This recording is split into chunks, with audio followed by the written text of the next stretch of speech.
ഞങ്ങൾ എല്ലാവരും കൂടി ഇപ്പോൾ അനന്തുവിൻ്റെ വണ്ടിയുടെ പുട്ടി പരിപാടി പെട്ടെന്ന് തന്നെ തീർക്കാനുള്ള ഇതിലാണ്. ഇന്ന് തീരില്ല, ഏതായാലും നാളെ തീരത്തുള്ളൂ. നമ്മളിപ്പോൾ പെട്ടിയുടെ പരിപാടിയാണ് ഇപ്പോൾ ചെയ്തുകൊണ്ടിരിക്കുന്നത്. ഇതാണ് ഇവിടുത്തെ മെയിൻ പണിക്കാരൻ. ഞങ്ങൾ രണ്ടുപേരും ഈ സൈഡ് പിടിച്ചു തീർക്കാനുള്ള ഇതിലാണ്. എന്നാൽ അനന്തു അപ്പുറത്തെ സൈഡിലെ ഫുൾ വർക്ക് അവൻ സ്വന്തമായിട്ട് തീർത്തോളാം എന്നുള്ള സെറ്റപ്പിൽ അവിടെ നിന്ന് പണിതുകൊണ്ടിരിക്കുകയാണ്. അങ്ങനെ നമ്മുടെ മെയിൻ മേസ്തിരി ചാടി ഇറങ്ങിയത് നമ്മുടെ പുട്ടിയെ കഴുകിക്കൊണ്ടിരുന്ന വെള്ളത്തിലേക്കാണ്.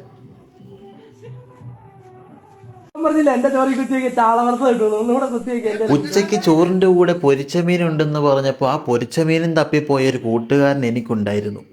ആ കൂട്ടുകാരനാണിത്.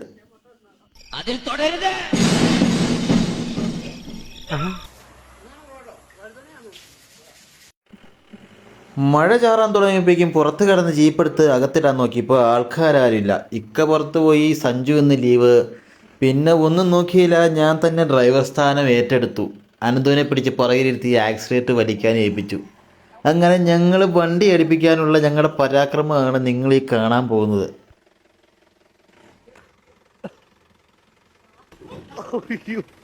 ഞാൻ പാതാളത്തിൽ പോയി.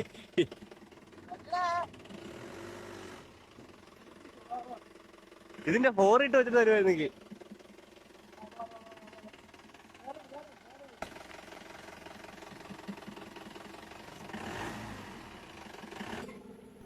ചോറിനെല്ലാം കഴിഞ്ഞിട്ട് ഒരു ഇടച്ചായ കുടിക്കാൻ വേണ്ടിയിട്ട് പോകാൻ വേണ്ടി നിൽക്കുന്നതാണ് അവന്മാർ.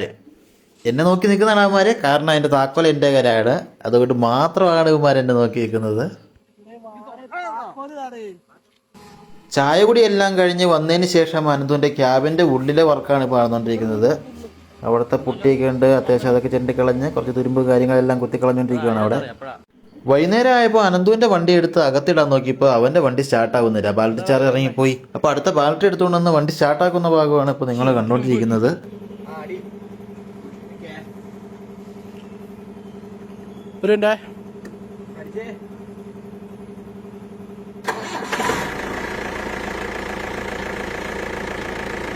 അങ്ങനെ വണ്ടി സ്റ്റാർട്ടായിരിക്കുകയാണ് ഗേൾസ്.